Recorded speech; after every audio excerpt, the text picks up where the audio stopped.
پہلی قربانی کس کے نام سے کرنا چاہیے؟ کیا ہم اپنے نبی صلی اللہ علیہ وآلہ وسلم کے نام سے قربانی کر سکتے ہیں یا نہیں؟ یہ دو سوال بہت امپورٹنٹ ہیں اور دونوں کو الگ الگ آپ کو سمجھنا پڑے گا کہ پہلی قربانی ہمیں کس کے نام سے کرنا چاہیے۔ جب لوگ قربانی کر رہے ہوتے ہیں تو ان کے یہاں ایک مسئلہ اکثر ایسا ہوتا ہے کہ انہوں نے پہلی قربانی زندگی میں اپنے نام کر لی،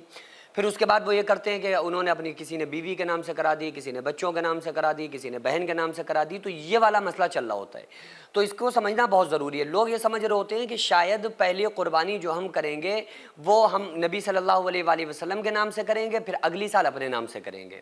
تو دیکھیے، جو صاحب نصاب ہوتا ہے، یعنی جس کے پاس اتنا پیسہ ہے کہ وہ صاحب نصاب ہو گیا، جس کے اوپر قربانی واجب ہے،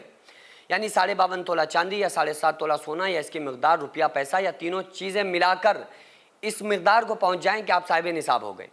تو آپ کے اوپر قربانی واجب ہوگی۔ تو ایسا نہیں ہے کہ زندگی میں ایک ہی بار آپ کے اوپر قربانی واجب ہے کہ آپ نے ایک سال اپنے نام کر لی، پھر اگلے سال آپ نے بیوی کے نام، اگلی سال پھر بچے کے نام، ایسا نہیں ہے۔ آپ اگر صاحب نصاب ہیں تو آپ کے اوپر ہر سال قربانی واجب ہے، جس طرح سے 5 وقت کی نماز ایک دن میں فرض ہے، حج زندگی میں ایک بار فرض ہے، اور صاحب نصاب پر ہر سال قربانی اس کے اوپر واجب ہے۔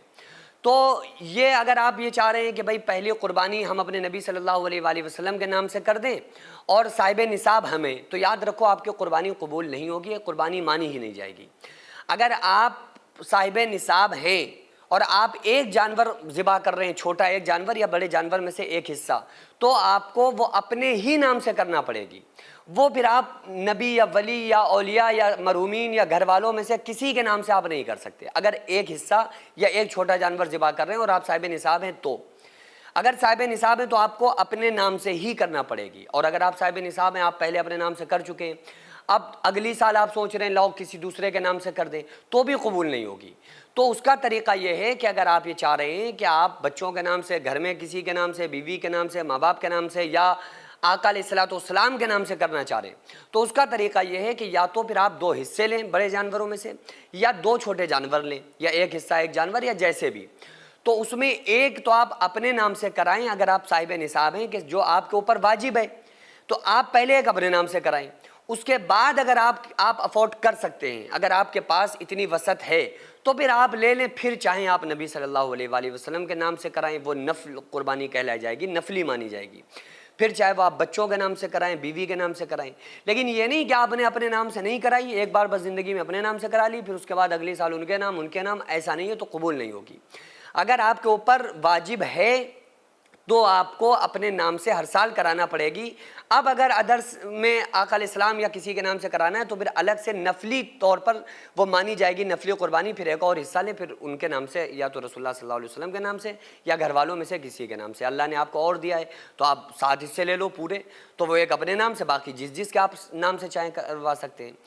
اور اگر آپ صاحب نصاب نہیں ہیں، اگر آپ صاحب مال نہیں ہیں، آپ کے پاس پیسہ نہیں ہے اور آپ قربانی کرا رہے ہیں، تو آپ کے اوپر قربانی واجب ہی نہیں ہے۔ اگر اب آپ کے پاس آپشن ہے، چاہیں تو آپ اپنے نام سے کرا لیں، اور اگر آپ کے اوپر قربانی واجب نہیں ہے تو آپ چاہیں تو اپنے نام سے بھی کرا سکتے ہیں، چاہیں تو اپنے نبی صلی اللہ علیہ وآلہ وسلم کے نام سے بھی کرا سکتے ہیں، چاہیں تو گھر میں کسی کے نام سے کرا سکتے ہیں۔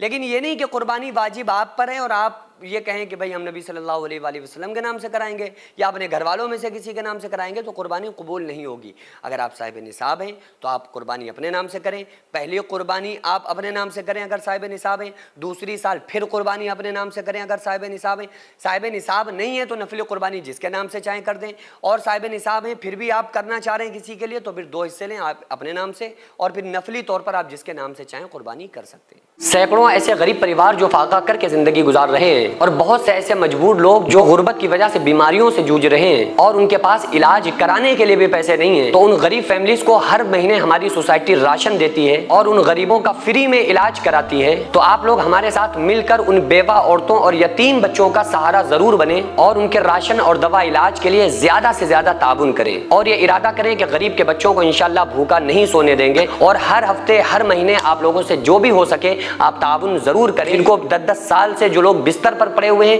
انشاءاللہ تعالی ہم سب مل کر ان غریبوں کا علاج بھی کرائیں گے، اور ہر مہینے انشاءاللہ تعالی ان غریبوں کو ہم راشن پہنچائیں گے۔ یہ سوسائٹی کا اکاؤنٹ نمبر ہے اور یہ اسکینر ہے، آپ لوگ اس اکاؤنٹ پر یا اس اسکینر کے ذریعے آپ غریب فیملیز کی ہیلپ کر سکتے ہیں۔